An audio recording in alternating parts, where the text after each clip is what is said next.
कोपरगाव शहरामध्ये हॉस्पिटल किंवा क्लिनिकसाठी प्रशस्त जागा भाडेतत्वावर देणे आहे। पहिला मजला वरदविनायक मंदिराजवळ इंदिरापथ कोपरगाव। 2000 स्क्वेअर फूट जागेत उपलब्ध सुविधा, डॉक्टरांसाठी स्वतंत्र सुसज्ज कॅबिन, 4 प्रशस्त आयपीडी रूम्स आणि कॉटेज, प्रत्येक रूम मध्ये स्वतंत्र टॉयलेट बाथरूम अटॅच, रुग्णांसाठी हवेशीर वेटिंग हॉल आणि गॅलरी, 24 तास पाणी आणि वीज पुरवठा, रुग्ण आणि डॉक्टरांच्या वाहनांसाठी स्वतंत्र प्रशस्त पार्किंग। अधिक माहितीसाठी आजच संपर्क साधा। संपर्क क्रमांक 96 65 83 65 81 आणि 98 50 68 31 25। कोपरगाव शहरातील नागरिकांना दिलेला पिण्याच्या पाण्याचा प्रश्न सोडविण्याचा शब्द 5 नंबर साठवण तलाव व वितरण व्यवस्थेसाठी 131.24 कोटी निधी देऊन आमदार आशुतोष काळे यांनी पूर्ण केला आहे। 5 नंबर साठवण तलावाचे काम पूर्ण झाल्यामुळे कधी 21 दिवसांनी तर कधी 16 दिवसांनी मिळणारे पाणी आता कोपरगावकरांना 4 दिवसाआड मिळत आहे। हे पाणी नियमित मिळावे हे आमदार आशुतोष काळेंचे स्वप्न आहे। त्या स्वप्नपूर्तीकडे पहिले पाऊल पडले असून कोपरगाव शहराच्या पाणी पुरवठा योजनेतील मंजूर असलेल्या ब्रिजलाल नगर येथील पाण्याच्या टाकीची यशस्वी चाचणी पूर्ण झाली असल्याची माहिती राष्ट्रवादी काँग्रेसचे माजी नगरसेवक वीरेन बोरावके यांनी दिली आहे। कोपरगाव शहराचा प्रलंबित असलेला पाणी प्रश्न कायमचा सोडविण्यासाठी 5 नंबर साठवण तलाव व वितरण व्यवस्थेसाठी आमदार आशुतोष काळे यांनी 131.24 कोटींचा निधी दिला आहे। या निधीतून 5 नंबर साठवण तलावाच्या निर्मितीबरोबरच 95 किलोमीटरची नवीन पाईपलाईन, पाणी पुरवठा करणाऱ्या 1 ते 4 साठवण तलावांची दुरुस्ती तसेच कोपरगाव शहरातील संजय नगर, ब्रिजलाल नगर, गोरोबा नगर, मोहनीराज नगर व साईबाबा कॉर्नर या ठिकाणी नवीन पाण्याच्या टाक्या उभारणे व लक्ष्मीनगर मधील जुन्या पाण्याच्या टाकीची दुरुस्ती आदी कामांचा या योजनेत समावेश आहे। साठवण तलावाचे काम पूर्ण होऊन वितरण व्यवस्थेचे काम अंतिम टप्प्यात आले असून या पाणी योजनेसाठी कोपरगाव शहरात विविध भागात पाण्याच्या टाक्या उभारण्यात आल्या आहेत। यामध्ये कोपरगाव शहरातील ब्रिजलाल नगर येथील पाण्याच्या टाकीचा समावेश आहे। या टाकीचे काम पूर्ण झाले असून नुकतीच घेण्यात आलेली चाचणी यशस्वी झाली आहे। या ब्रिजलाल नगरच्या पाण्याच्या टाकीतून ब्रिजलाल नगराबरोबरच माधवनगर, शंकरनगर, गवारेनगर, ओमनगर, श्रद्धा कॉलनी, सह्याद्री कॉलनी, द्वारका नगरी या भागातील नागरिकांना पाणी पुरवठा होणार आहे।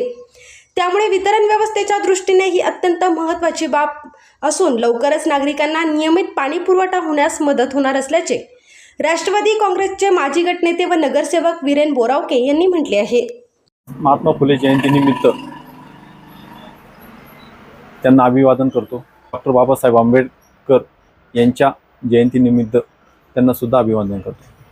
आज जर आपण पाहिलं 2019 मध्ये आमदार आशुतोष दादा काळे यांनी निवडून आल्यानंतर जो कोपरगाव शहराला जो सांगितलं की मला तुम्ही निवडून द्या, मी तुमचा पाण्याचा प्रश्न संपवलेलं शहर राहणार नाही। आपण आमदार आशुतोष दादा काळे ज्यावेळेस निवडून आल्यानंतर पहिलं त्यांनी पाठपुराव्याला कामात हाती घेतलं असेल तर कोपरगाव शहराचा पाणी प्रश्न। भूतो भविष्य एवढा निधी 131.24 कोटी रुपयाचा निधी आपल्या कोपरगाव शहरासाठी त्यांनी मंजूर केला। त्या 131.24 कोटीमध्ये 5 नंबर तलाव कॉन्क्रिटीकरण असेल, त्याचबरोबर गोरोबा नगर, ब्रिजलाल नगर, संजय नगर, साईबाबा कॉर्नर अशा ठिकाणी पाण्याच्या नवीन टाक्या आणि प्रभाग क्रमांक 10 लक्ष्मीनगर भागातली जी पाण्याची टाकी तिची गळती खूप मोठ्या प्रमाणात होती, तिची दुरुस्ती असं सगळं या योजनेमध्ये घेऊन एक 95 किलोमीटरची शहरामध्ये पाईपलाईन या टाक्यांमार्फत कोपरगाव टाकण्यात आली। आपल्या सर्व नागरिकांना तर माहिती आहे की मोठं काम होत असताना काही वेळ लागत असतो। आपला जो प्रश्न पाण्याचा होता 21 दिवसांनी 28 दिवसांनी असं कोपरगाव शहराचं पाणी गेलं होतं, पण आपण पाहतोय 5 नंबर तळ झाल्यामुळं हे पाणी आपल्याला 4 ते 5 दिवसात कोपरगाव शहराला मिळत आहे। आज या ठिकाणी ब्रिजलाल नगरची टाकी जी नवीन बांधलेली आहे ती टाकी बांधून आज तिची ट्रायल काल घेण्यात आली।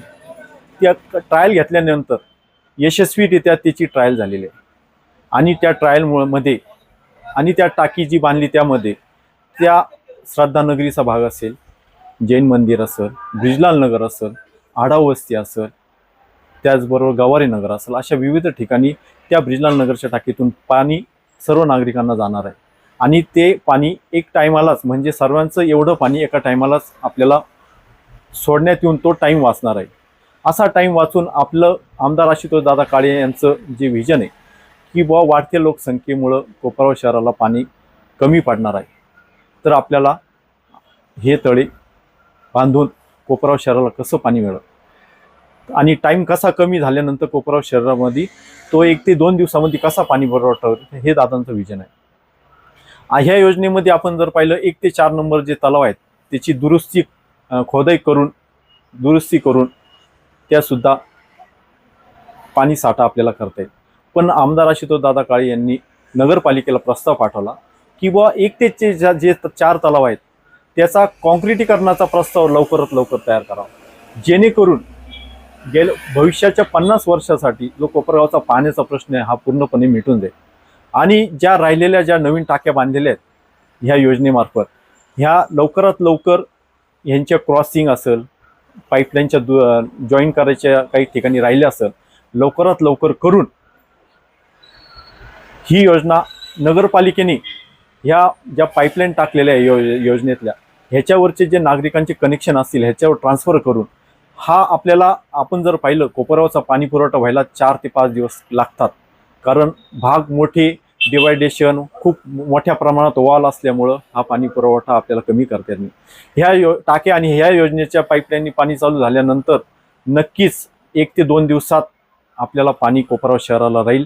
हा आमदार आशुतोष दादा काळे यांचा प्रयत्न आहे आणि हा प्रयत्न यशस्वी ते केल्याशिवाय राहणार नाही. एवढं बोलतो. जय हिंद, जय महाराष्ट्र.